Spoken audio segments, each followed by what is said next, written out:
আসসালামু আলাইকুম। আসলে আমি আজকে আপনাদের একটা রেসিপি দেখাবো। এটা হচ্ছে টমেটো, ধনেপাতা এবং মুরগির মাংস একসাথে ভর্তার রেসিপি। আসলে রমজান মাস আসলেই আমাদের জন্য ভাতই খেতে মন চায় না। সেজন্য আমি একটা ভর্তার রেসিপি দেখাচ্ছি। অবশ্যই অনায়াসে ১ প্লেট ভাত খেতে পারবেন এবং তৃপ্তি সহকারে ভাতটা খেতে পারবেন। তো আমি এখানে ধনিয়া পাতা, কাঁচামরিচ, পেঁয়াজ, আদা, রসুন এগুলো সব কুচি করে কেটে নিয়েছি। আর ৩ পিস মুরগির মাংস সুন্দর করে কেটে টমেটোগুলো মাঝখান থেকে একটা করে ফালি দিয়ে আমি কেটে নিয়েছি।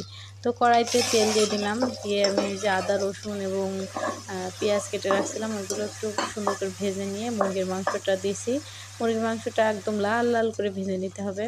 তো মুরগির মাংসটা ভেজে নিয়ে টমেটো কেটে রাখছিলাম, ওই টমেটোটা যে কড়াইতে মুরগির মাংস ভাজছিলাম ওই কড়াইতেই টমেটোটাও ভেজে নেব।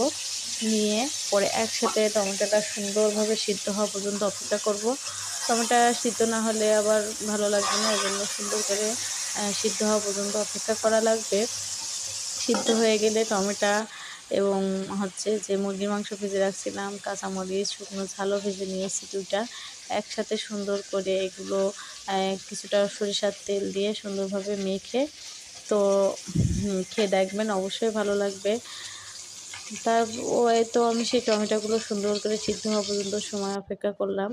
করার পরে এখন আমি ধনিয়া পাতা এবং শুকনো মরিচ, কাঁচামরিচ একসাথে ডলে নিয়ে এই তো মাখালাম।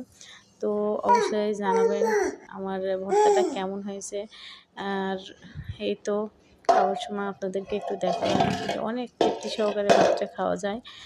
আর একবার দুবার ট্রাই করে দেখতে পারেন। তো আমি আজকে আপনাদের একটা বুন্দিয়া বানানোর রেসিপি দেখালাম। বুন্দিয়া বানাতে হলে এরকমভাবে যাতে বাটারটা বানানো হয় আর তেলটা একটু বেশি গরম করে নিতে হবে। আর লাগবে এখানে আমার একটা ছিদ্রযুক্ত চামচ, যেটার উপরে বাটারটা দেওয়ার পরে টপ টপ করে পড়বে। পড়ার পরে যখন আমি হচ্ছে বুন্দিয়াগুলো সুন্দরভাবে ভেজে নেব, নেওয়ার পরে আমার আসলে আজকে একটু প্রথমবারে তেল দিয়ে একটু গরম কম হয়েছিল, এজন্য লেগে গিয়েছিল। তো বুন্দিয়াটা এরকম আসছে পরে আমি একটা ছোট্ট একটা কড়াইতে কিছুটা চিনি এবং অল্প একটু পানি দিয়ে শিরা বানিয়ে নিয়েছি। শিরা বানানোর পরে আমি যে বুন্দিয়াটা ভেজে রেখেছিলাম ওইটা আমি ওই শিরার ভিতরে দিয়ে দেবো। শিরাটা একটু ফুটানো পর্যন্ত অপেক্ষা করতে হবে, ১ তার ২ তার আসা পর্যন্ত অপেক্ষা করা লাগবে, না হলে কিন্তু হবে না। তো শিরায় দেওয়ার পরে দেখেন আমার বুন্দিয়ার ফাইনাল লুক। অবশ্যই জানাবেন আমার বুন্দিয়াগুলো কেমন হয়েছে। তো বুন্দিয়া বানাতে বানাতে আবার আসলাম হচ্ছে রান্নাবান্না তো করাই লাগবে। তো এখানে রান্না করতে আসলাম লাউ দিয়ে, আর সেহরির জন্য রান্না করব লাউ এবং হচ্ছে মাছ। তো লাউ এবং মাছ দুইটাই আমি হচ্ছে সুন্দরভাবে মাছগুলো ভেজে নিয়েছি এবং লাউ কেটে পাশে রেখেছি। এখানে পেঁয়াজ মরিচ সব সুন্দর করে ভেজে নিয়েছি।